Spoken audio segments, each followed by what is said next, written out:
Hola, solis mis amigos.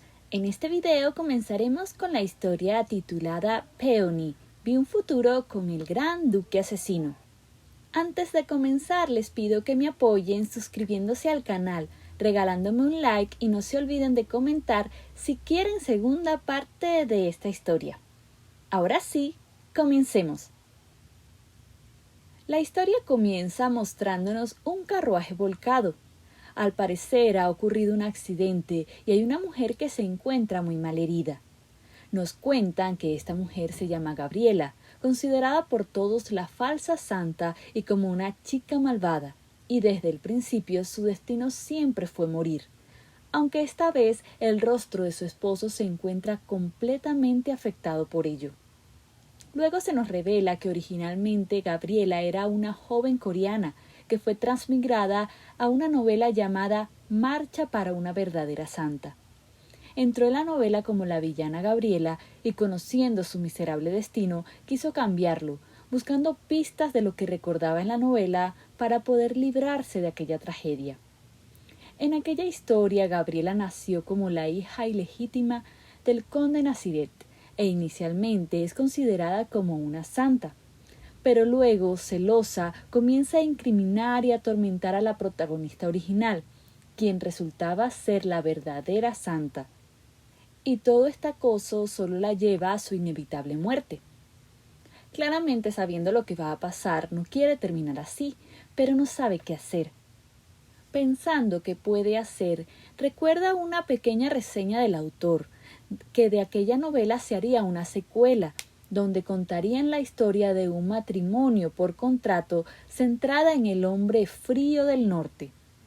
Ese hombre solo podría ser el duque Ernest Eques, y como es una historia que aún no se ha realizado, tal vez ella pueda tener algún tipo de influencia y cambiarla a su beneficio. Tendrá la oportunidad de vivir felizmente al lado de aquel hombre y olvidarse por completo de la verdadera santa, para así no fallecer. Pues así lo quiso intentar.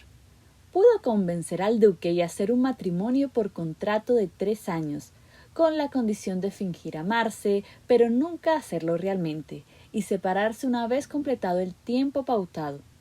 A pesar de todas esas condiciones, ella fue muy feliz en todo ese tiempo y llegó a amar verdaderamente al duque, pero siempre tuvo miedo de decirle sus verdaderos sentimientos, y nunca supo lo que él realmente sentía por ella. Ahora ya no le quedaba tiempo. Postrada allí en aquella tierra húmeda en ese día lluvioso, solo alcanzó a decirle que había podido proteger el preciado anillo que él le había dado por su compromiso, el cual no era como cualquier otro, sino que fue una orgullosa reliquia del ducado y al parecer tenía un poder especial. Ella, viéndose atrapada, lo único que pudo hacer fue tragárselo. Pensaba en cuánto sentía no poder continuar a su lado, en dejarle estos malos momentos como recuerdos y en lo agradecida que estaba de haber estado junto a él y de que él hubiera podido llegar hasta ella en ese momento para no dejarla morir sola. Luego de eso, nuestra prota falleció, con el último deseo de que si a él y a ella le dieran una próxima vida, esperaba que se pudieran reunir. Y con este deseo se activó un reloj mágico. Gabriela había transmigrado ahora al cuerpo de otra mujer.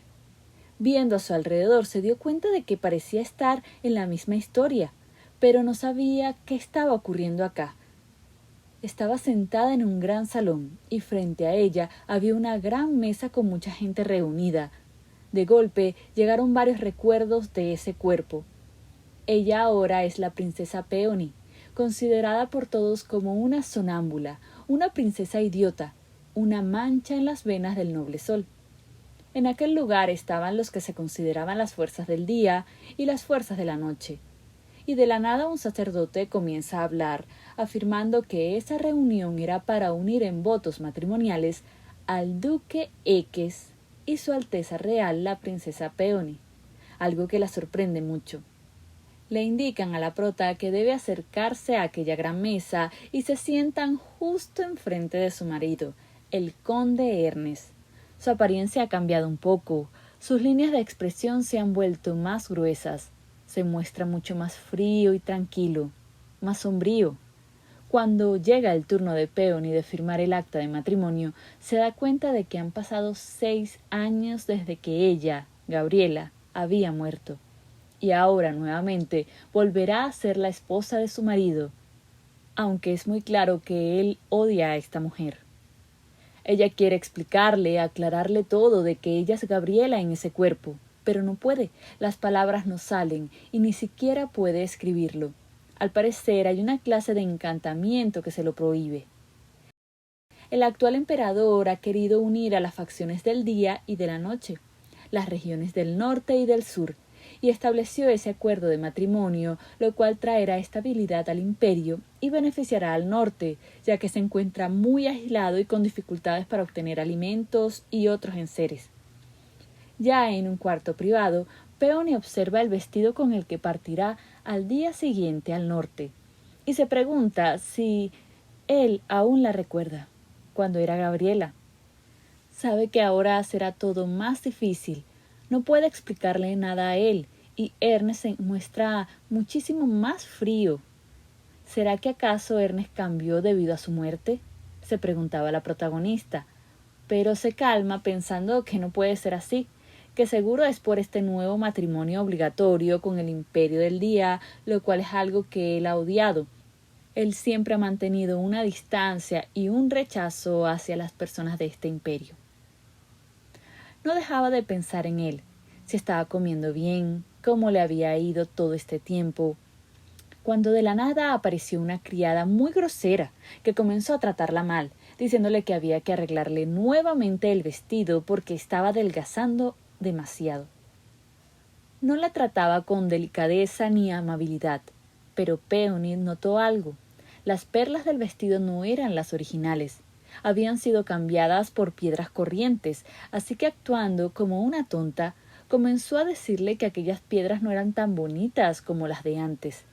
Y poco a poco la fue acusando indirectamente de haberle cambiado las piedras a su vestido, aunque al principio la criada lo negó, pero no tuvo más de otra que admitirlo, cuando Peony le dijo que le mostraría su vestido a su hermano, el príncipe heredero, a ver si todavía le parecía bonito aunque no tuviese aquellas costosas perlas. La criada se arrodilló suplicando por su vida. Sabía que cuando menos iría a la cárcel, y más aún porque no actuó sola, así que los demás ladrones buscarían alguna manera de silenciarla.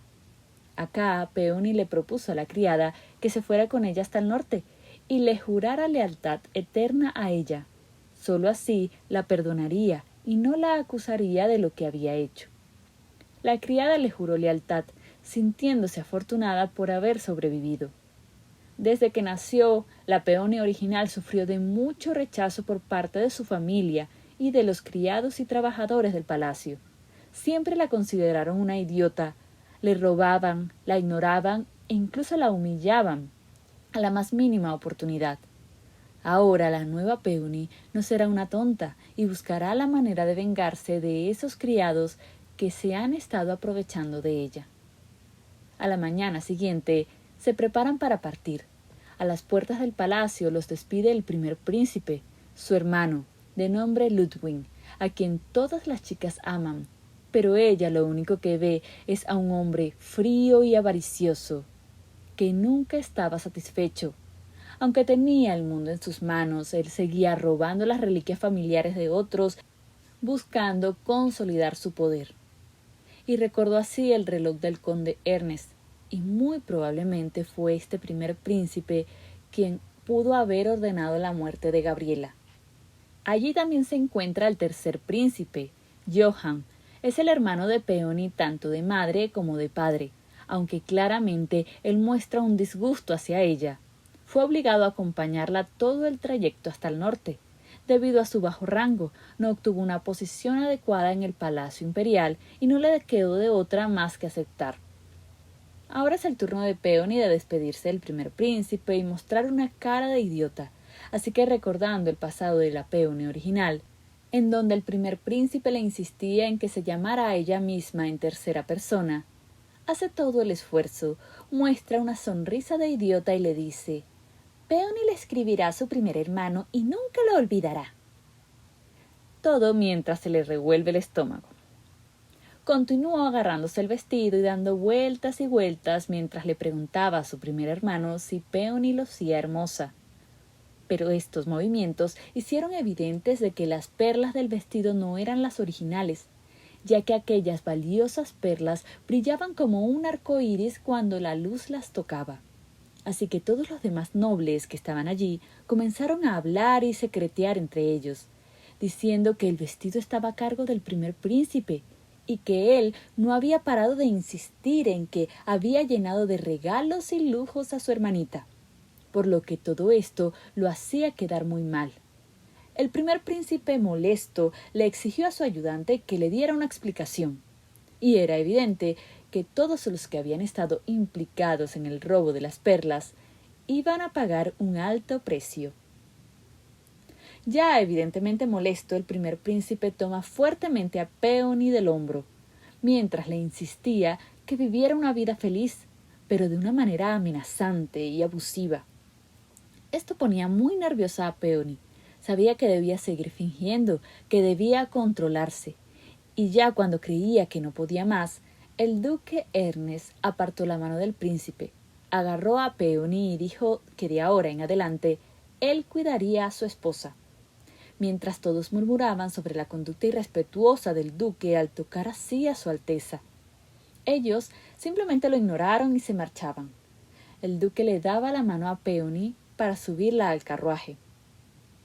Acá ella se dio cuenta de que en el fondo Ernest seguía siendo el amable caballero que ella había conocido, lo que la sonrojó y le aceleró un poco el corazón.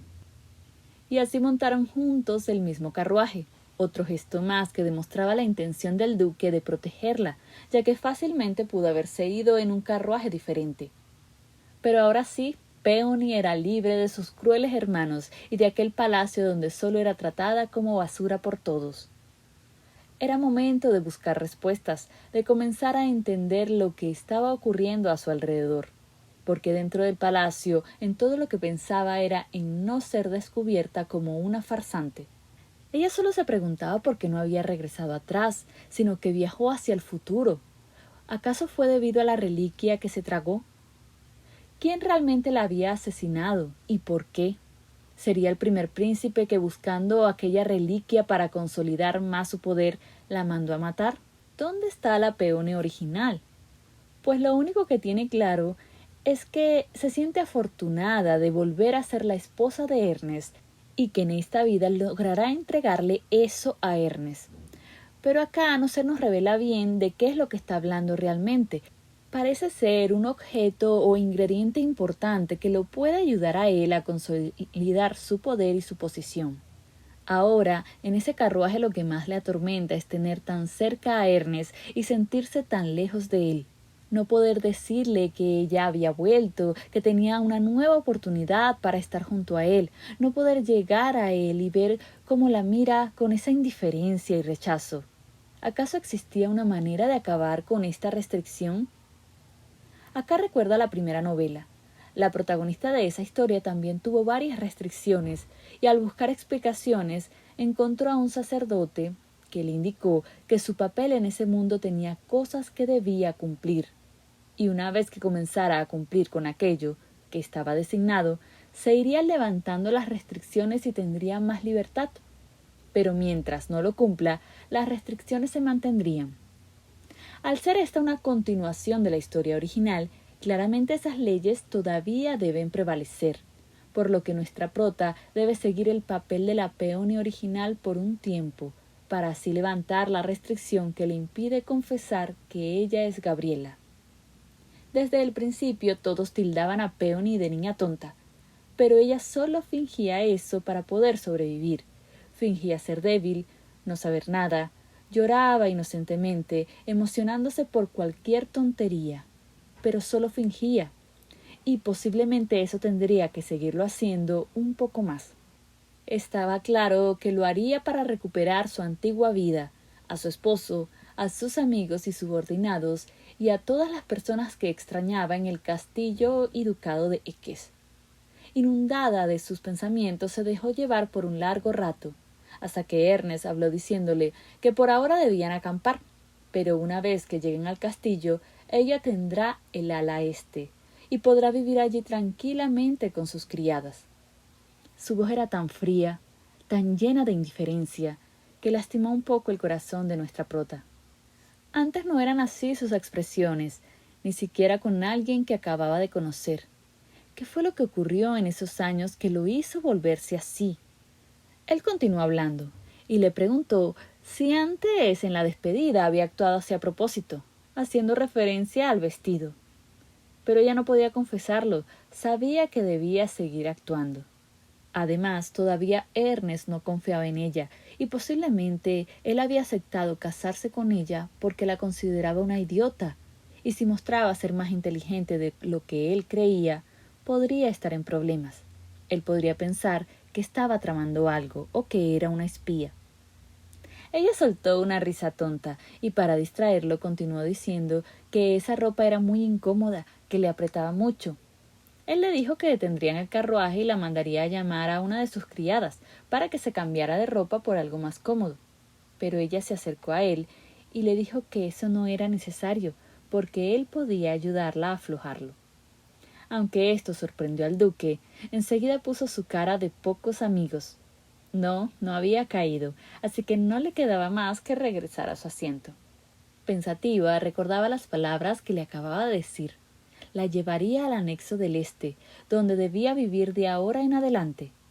Ella conocía ese lugar, sabía que solo se lo daban a los invitados que eran una molestia, porque estaba muy lejos del edificio principal.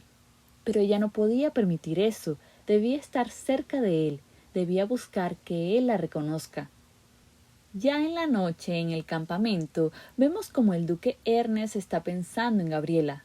La única cláusula de su contrato matrimonial que él había roto fue la de no enamorarse de ella. Él la amó genuinamente, aunque nunca se lo dijo, y fue tanto su dolor por la muerte de su esposa que todavía, 6 años después, la recuerda y le afecta.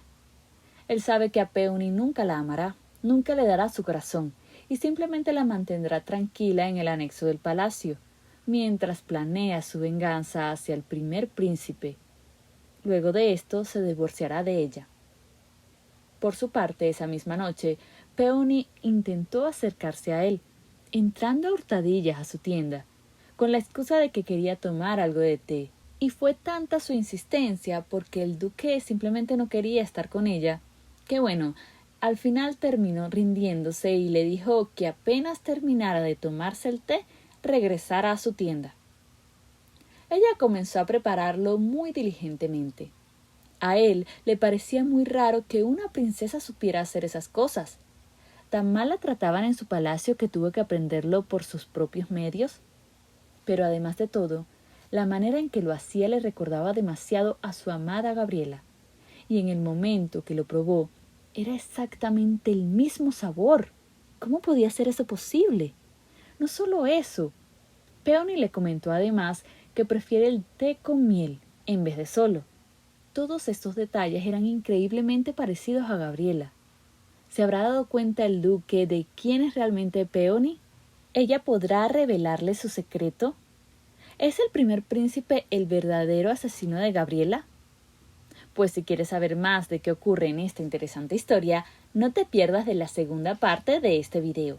Te pido que me apoyes suscribiéndote al canal, regalándome un like y dejando un comentario pidiendo la segunda parte. Cuando vea que hay muchas personas interesadas en esta historia, entonces me pondré a trabajar en la siguiente parte. Muchísimas gracias por haber llegado hasta el final de este video y te espero en el siguiente. ¡Chau, chau!